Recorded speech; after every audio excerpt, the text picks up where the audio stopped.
ladies and gentlemen, for the very first time, I have a very special guest. I have two-time World Cruiserweight Champion Steve USS Cunningham. How are you doing tonight, Steve? Hey, what's up? Doing good. Resting up from the gym. Just got out the gym, so I'm relaxing right now. You mentioned you just got out the gym. Well, you've got a huge fight against the former world champion Antonio Tarver coming up. How's preparation? How's preparation been for that fight so far? It's been usual style of preparation. Messing with brother Nazim's been hard and difficult. Yeah. But you're gonna be right. You're gonna be ready to deliver what we have to do, and that's deliver a spectacular victory. That's the goal for this fight. Okay. Well, what are you expecting from Antonio Tarver, and what do you expect your strengths against Antonio Tarver will be in this fight? Just, we're preparing for the Antonio Tarver who beat Roy Jones. We're preparing for the best Tarver that there ever was. I'm expecting him to be, who he was at his peak. Good, intelligent, powerful. His left hand is really powerful. So we're preparing for all of that. There's nothing you can say bad about Tarver. He's got he's what, a 5-6-time world champion or something like that. And he's I think he's going into the Hall of Fame just off of his just because of his win over Roy. So I'm preparing accordingly for a Hall of Fame fighter, an Olympian at that, Do you expect that this fight is probably both you and Antonio's last chance to get a heavyweight world title shot? No, I don't know. I've heard that so many times, just because I'm 38 or be 39 during the fight. I don't look at none of that, I just let people fiddle their thumbs with that type of stuff. Last chance, there's so many opportunities in this boxing world. No, I don't. I mean, I'm not expecting them to lose. So I totally don't believe that. But even for Tarver, if he takes a loss from me, that's not bad. If I take a loss from him, vice versa. But I'm not taking a loss from him, plain and simple. But there's too many opportunities out here to get to a world title. There's other avenues to go. Steve, there's been a question I've been wanting to ask you for a long time. You've been on the end of so many dodgy decisions and so many robberies. I just want to know from you. Incredible resilience, by the way, and I have unbelievable respect for that. But what's kept you going over the years when you've been on the end of so many controversial and outright dodgy decisions? I mean, again, last fight against Glasgow, I had you up by 3 points, and I'm thinking, surely Steve's not going to get done over again, and I was wrong.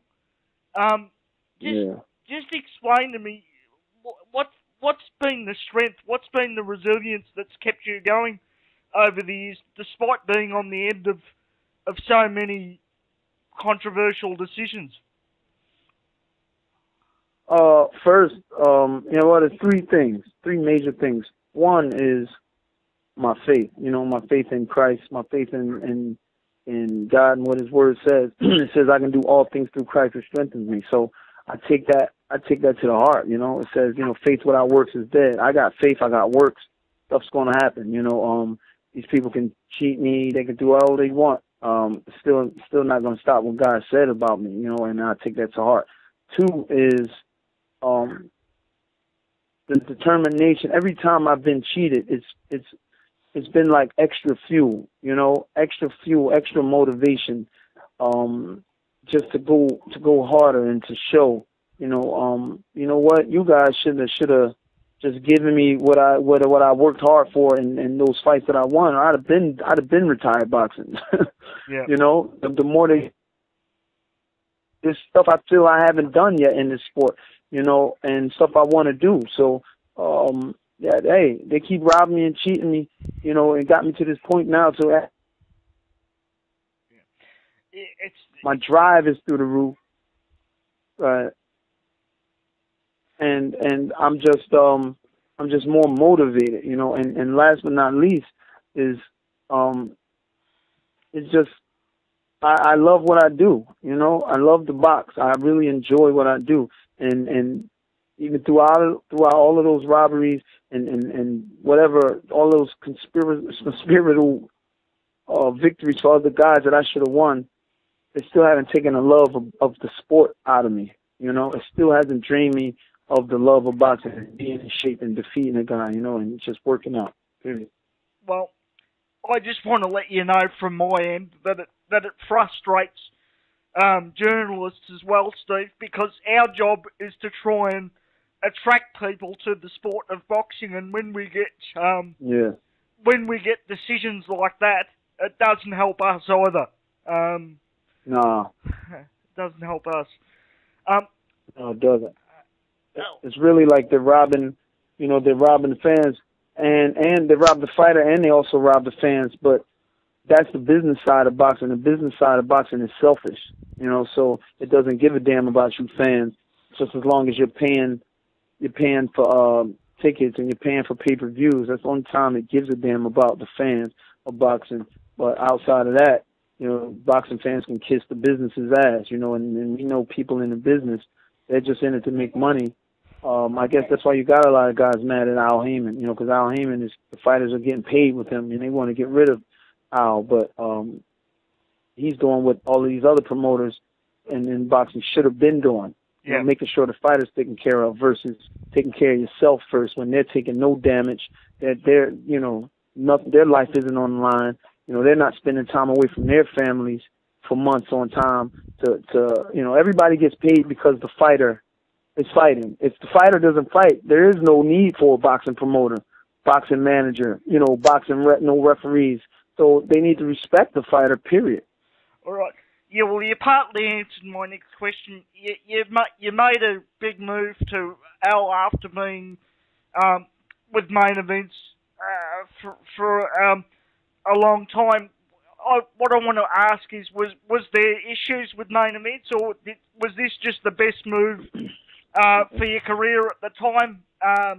And also, can you give us a little bit of an insight as why so many fighters are making the move to Al Heyman, and why fighters don't tend to leave Al Heyman? I mean, they stick with him.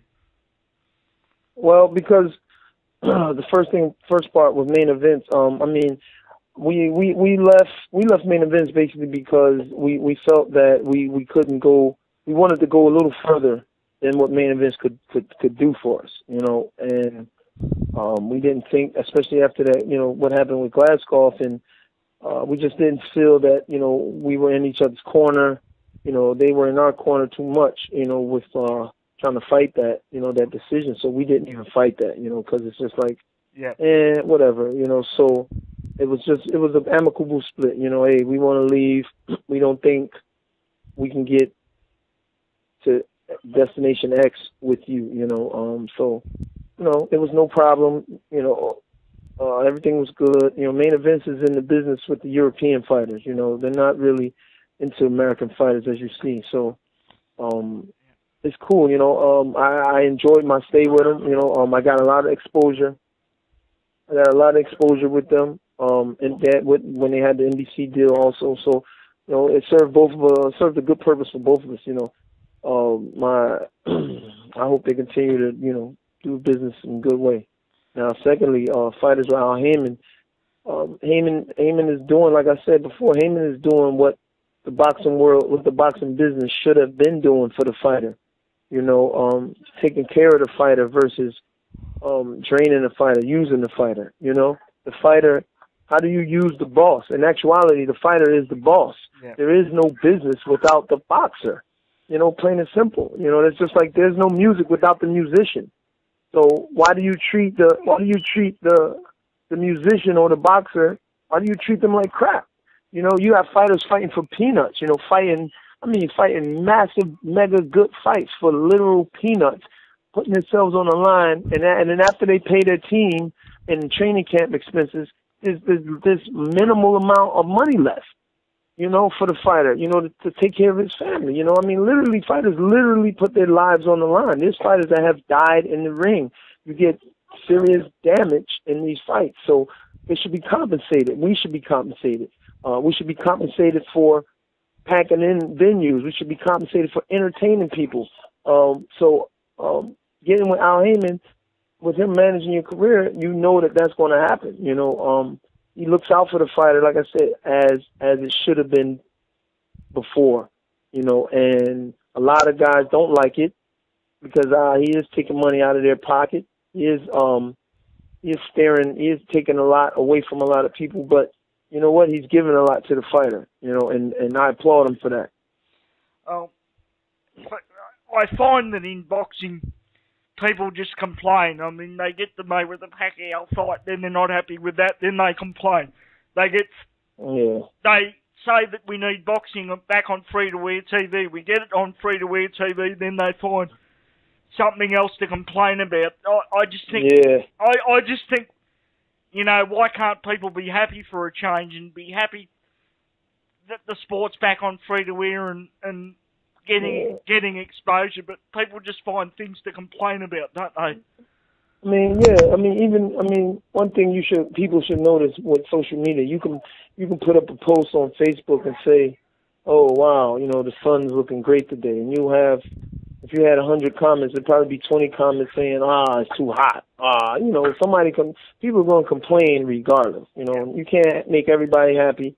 So do what you can, do what you do, and just deal with, you know, the repercussions later or ramifications, whatever they mean, or just people's opinions. That's all they are. So, of course, people are going to be angry at anything, you know, especially when you have a guy like Heyman coming in and he's really taking over boxing. He's really taking boxing out of the hands of the business people who've been hoarding it and prostituting it, and he's putting it back into the hands of the fans and the fighter, you know, boxing back on network TV, you know, regular TV and top upper echelon names.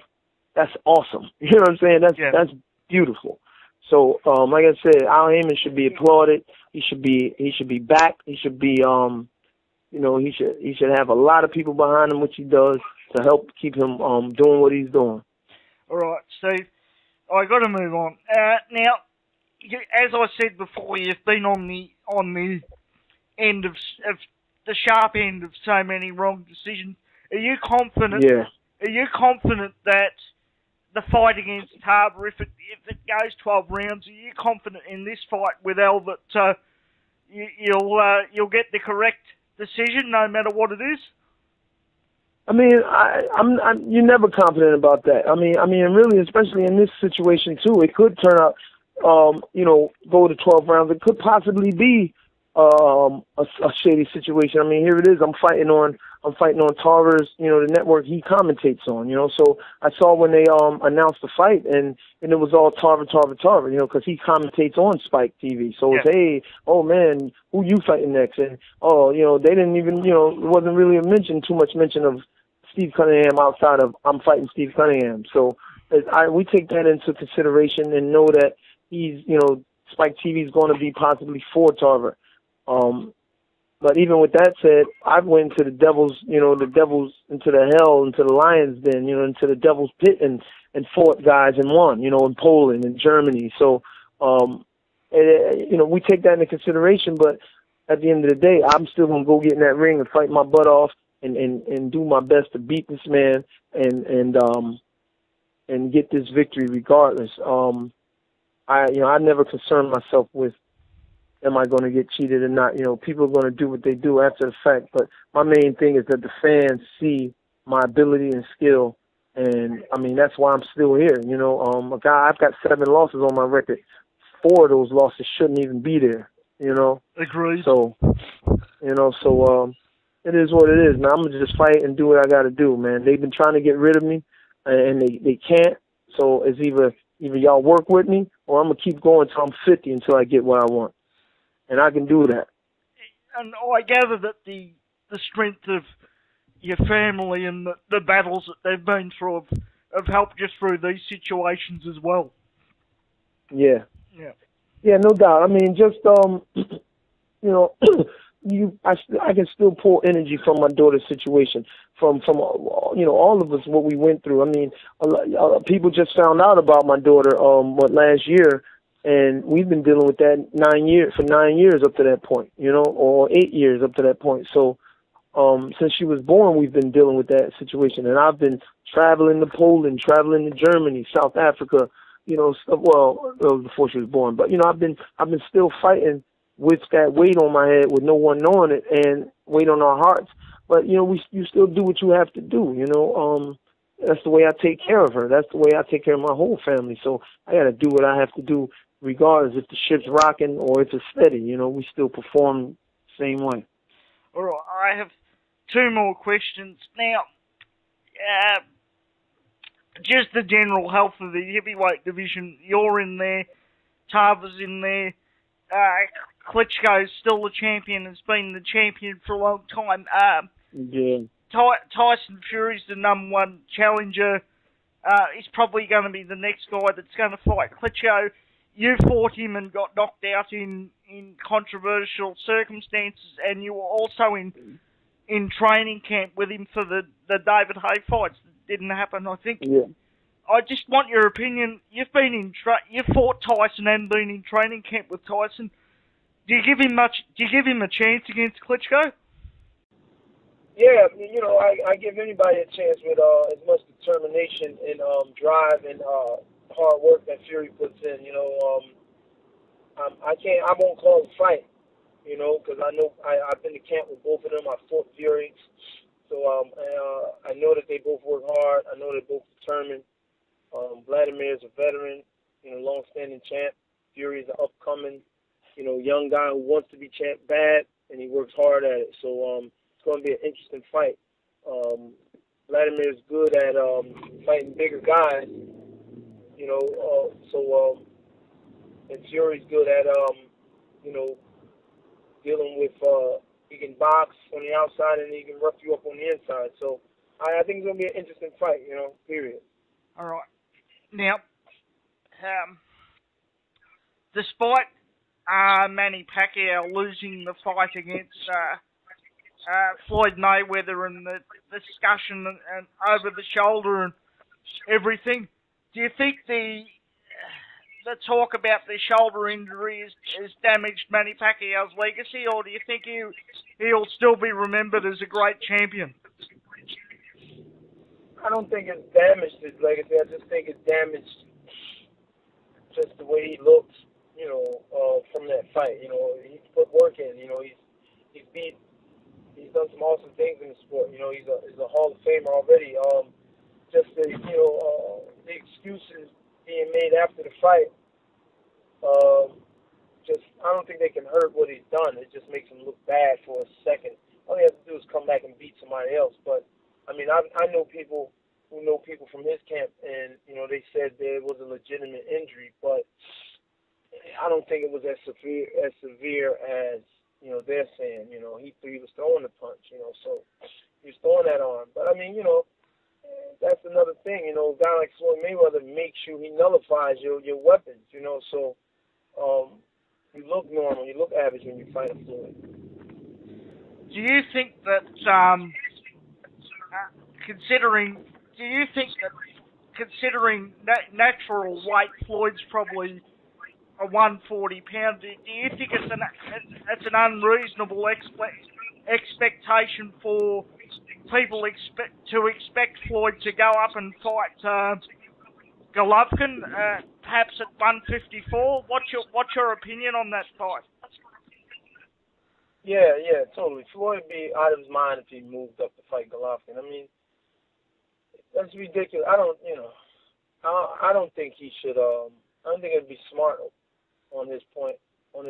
And as we've seen the way he's done his business, he's done it, you know, the smartest way for him, you know. And I don't think that would be a smart move for him to make to fight Golovkin, to move up.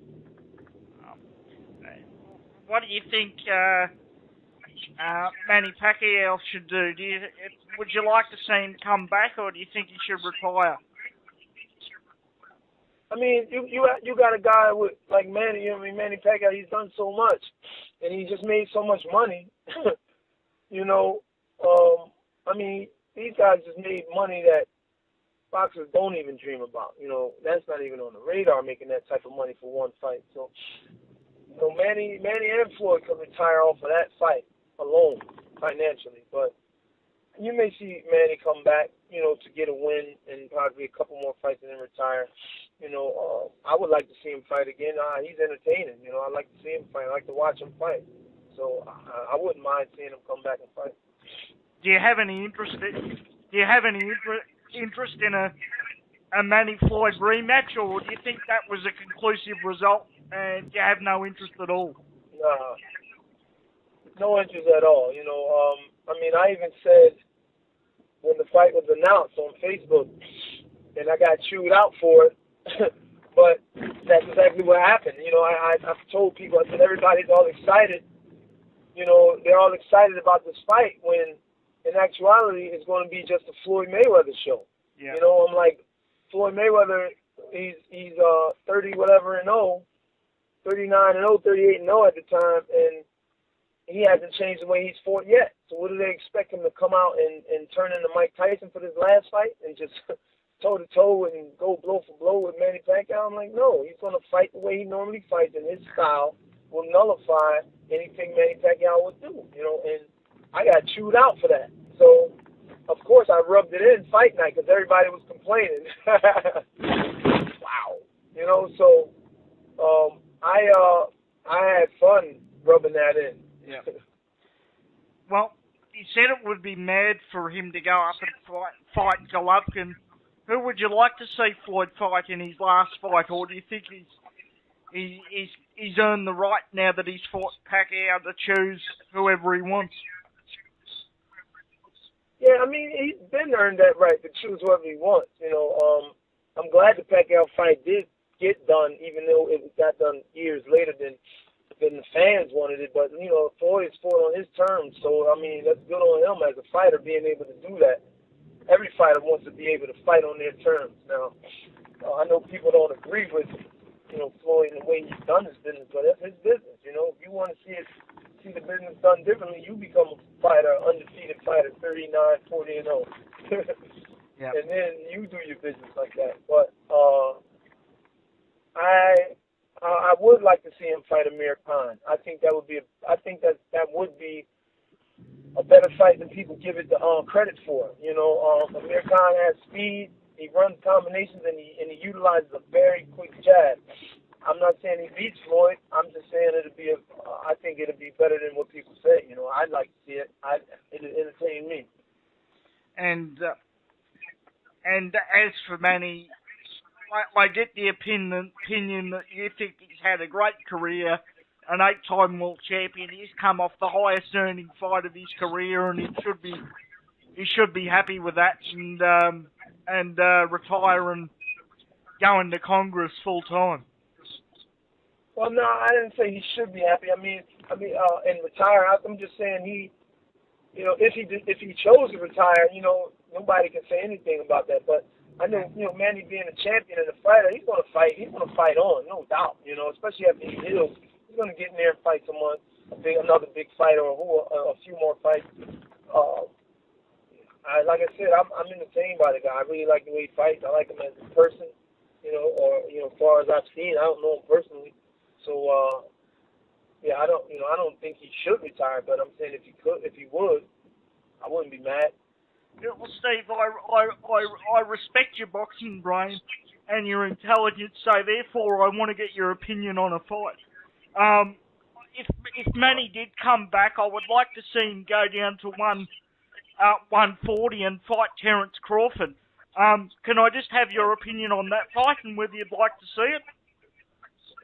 Yeah, that's a good one. That's a good, interesting fight. I think, that would put Crawford to a good test, and it would let Manny know if he's still, that monster, you know, that beast, and you know, that great athlete that, you know, he's been. That would be a good fight. I don't know who wins that. Crawford's very good, very smart.